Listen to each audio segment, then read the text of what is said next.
arranya addamte jaahan gowwaan awwaan hin dubbadhuu fi waan hin dhiisuun adda beeka oromurra namni najjabaan jiru ati sheekha kee uha hayyadhu an saba kiyyaan naa jabaadha ani sheekha kiyyaan naa gartee ummata kiyyaan naa jabaadha saniifu awwaan oromoo dura dhaabbatu waan oromoon fayyanne abadan gubii gati gubii gati ummata keenya sheekotan tuqinaa maarreen tuqinaa sheekha jechuun ka ummata isaatii sagalee ta'u sheekha jechuun ka ummata salaachiftuuf yoo sagaleen taane ati maa ummata hoogganta naayime ummata salaachiftuuf yoo gatiin kennine ati bar sheekha jechuun waraana waboo jechuu bar nama si dura deemu jechuu bar ka kallattii si garsiisu jechuudha bar namni kallattii si garsiisu gaafa if kallattuma waatti liqimsu laallate sigale wallahi ummanni oromoo kun miskiina sigale abbaa fedhe anirraa asin deebisu qeensota laalme qeensota laali qeensota warra soddaasan dirooyiniidhaan ummata keenya gibira gartee ummanni keenya kafaluun dirooyiniidhaan gartee ummata keenya fixu jedhanii ibsa baasan ummata ibsa baasan ummanni sun ichuma jiraachuutti hin jiru ummata isaanii keessa onnee seenaa keessa galmeeffatanii jiran ana keessattuu galmeeffatanii jiran ana ka amantii kiristaanaan hordofne qeensonni sun hoggii gabbahanii warra amantii isaanii hordofuuf akkasit dubbatan onneedhaan dubbatan ana ka amantii saniin hordofneefu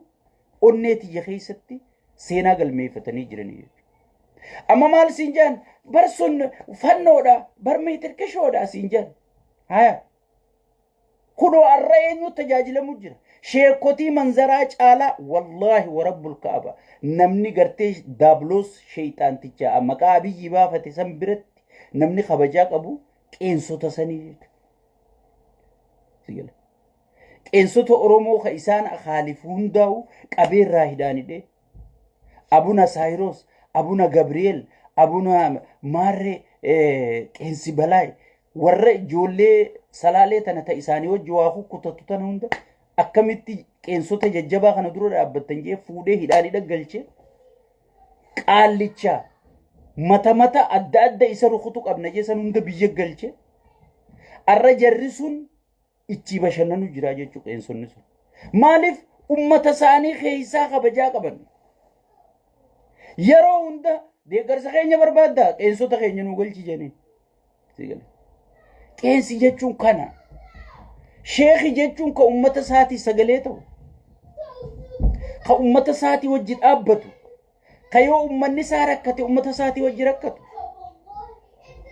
ka gartee warra ummata isaa rakkisu isarra faarsuu miti ka horiidarii isarra dhaadheessuu miti sigale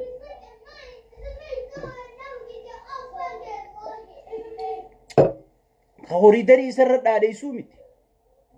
an kana sheekhan juuni shayxaana malee dhugaan siin ummata wallaggaarraa buqqa'e sun ummata muslimaati takkaan isii gabbaatee sagalee taateef sigale takkaan isii gabbaatee sagalee taateef hin taaneef takkaan isii gabbaatee sagalee hin taaneef sigale chet qeensonni barboo ummata dheengadda wallagga keessatti wallaggaan jaa miti arsii keessatti warra rashanamisan white house fidanii bar footoo isaanii white house fidanii bar ameerikaatu state departmentiitu irraa ibsa baasee bar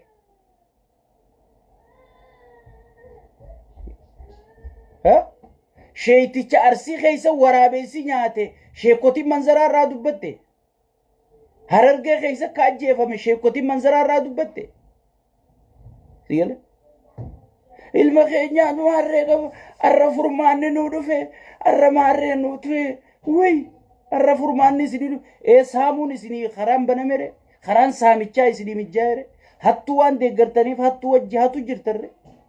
qabeenya kana garuu hudduu wala dhaleetiin hin seentan bakka isin itti nyaattan walumaan laallaa walumaan laallaa sadiifuu ummanni keenya dammayxanii if ilaaluun dirqama raayya abbaa macaatti dawwaltanii makiinaa sana eessa keesse maallaqa walloo sirritti wali qabame ummata wallooti midhaan dhaqen jiru raayyaa ittisaatiif raashina san bitte moo yaadattanii isin gaafa raayya abbaa macaafaan makiinota tokko diriirsanii walloof erguu yaana jedhanii yaasan ummanni walloo makiinaa sana ammallee ta midhaan baadhatte san bakka isin seenten argine mooraayyaa ittisaatiif erge siistamaan maallaqa walloo ka walii qabame san eessa jiraa gaafachuu qabdanii wanni hoogganoonni keessan haga ammaa isinitti taphachuu jiruuf yeroo hunda nama tokko hogguu hoogganaa godhattanii fi hoggii sheeka godhattan hoggii akka waan namni sun hin qeeqabne akkasii yaaddanii namni hawaasa dura gaddeebisanii qeeqamuu qaba qoratamuu qaba gamagamamuu qaba namni waan sodaatu hin qabne lubbuun isaatu sodaa jette oromoon hoggii lubbuun isaatu sodaa jette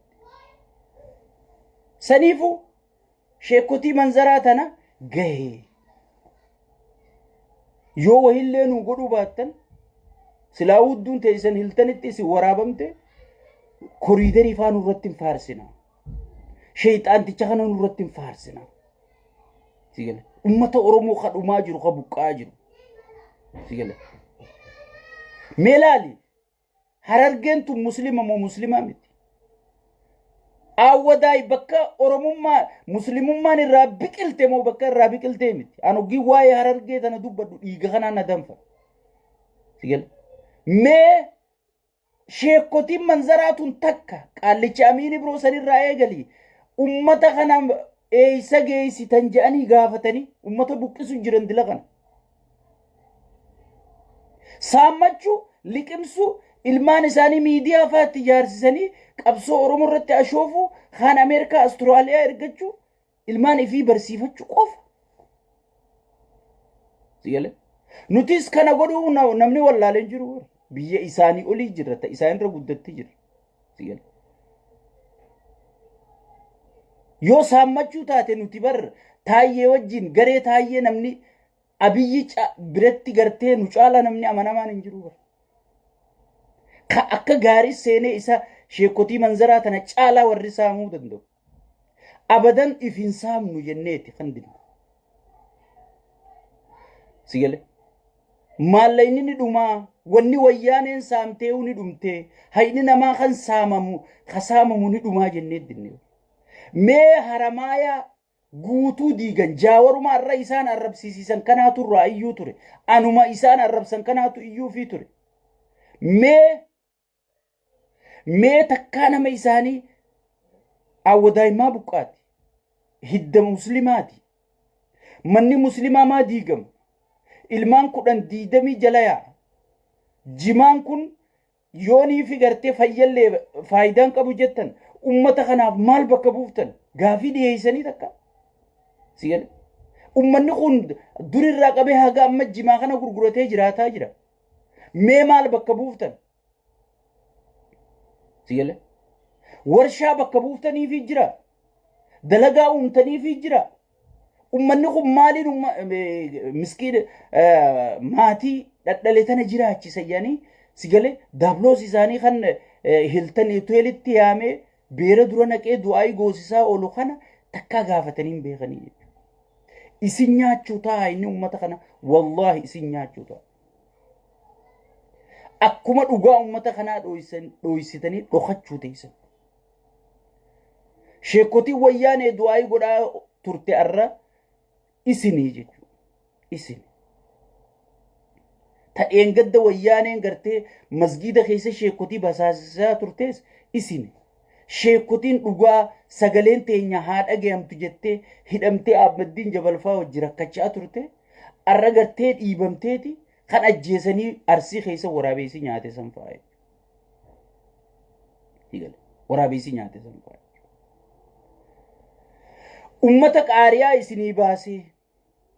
ilmoota isan caalaa isin yaade qaariyaan kiyya dhufuuf deema jee osoon ilmoon isaan quufin buddeena tokkicha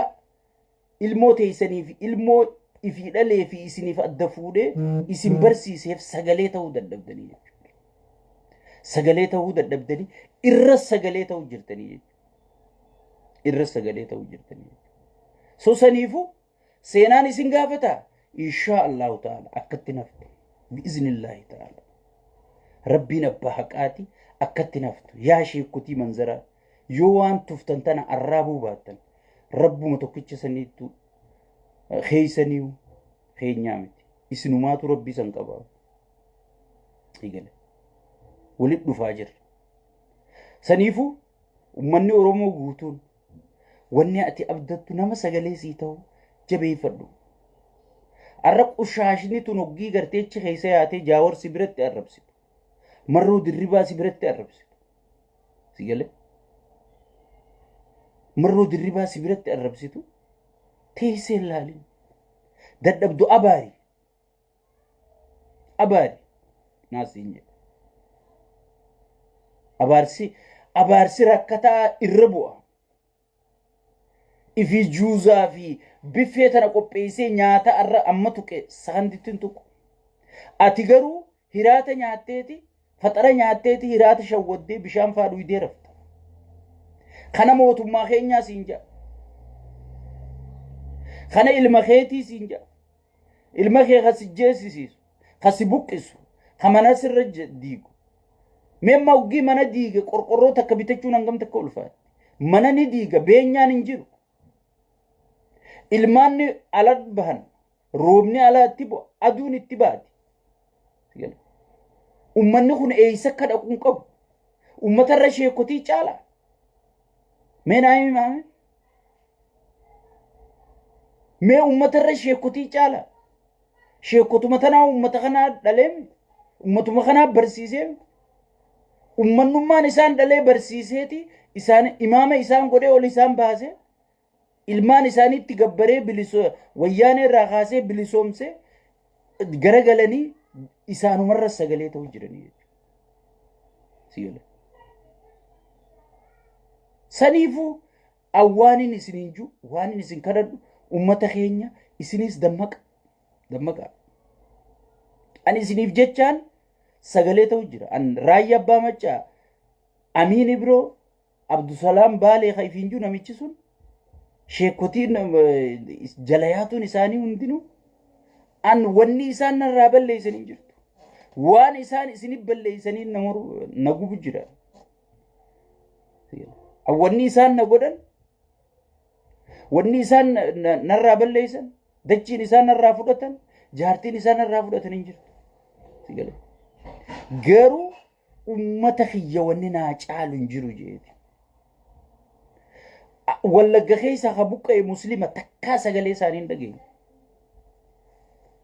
namni gartee ummata wallaggaa sanii sagalee ta'e akka taayee danda'a hoggii hidhaa bu'u akka abdiillee ka ummata Harargee dila akkasi ficcisiisan ummata Baalee ummata daangaa Soomalee naanna'u hunda ka ficcisiisun hoggii hidhaa bu'u aboo nuufillee imeejii teenyaafillee gaarii miti ummatuma sanittu akkatti gaddeebinee dubbannu hin qabnu akkamiin namicha kana hidhaa baaftaa sigale akkamitti gartee Daani'el Kibret 4 kiilootti afeerte Geetaachoo Raddaa 4 kiilootti afeerte namicha kana narraa Biraanuu Naggaa 4 kiilootti afeerte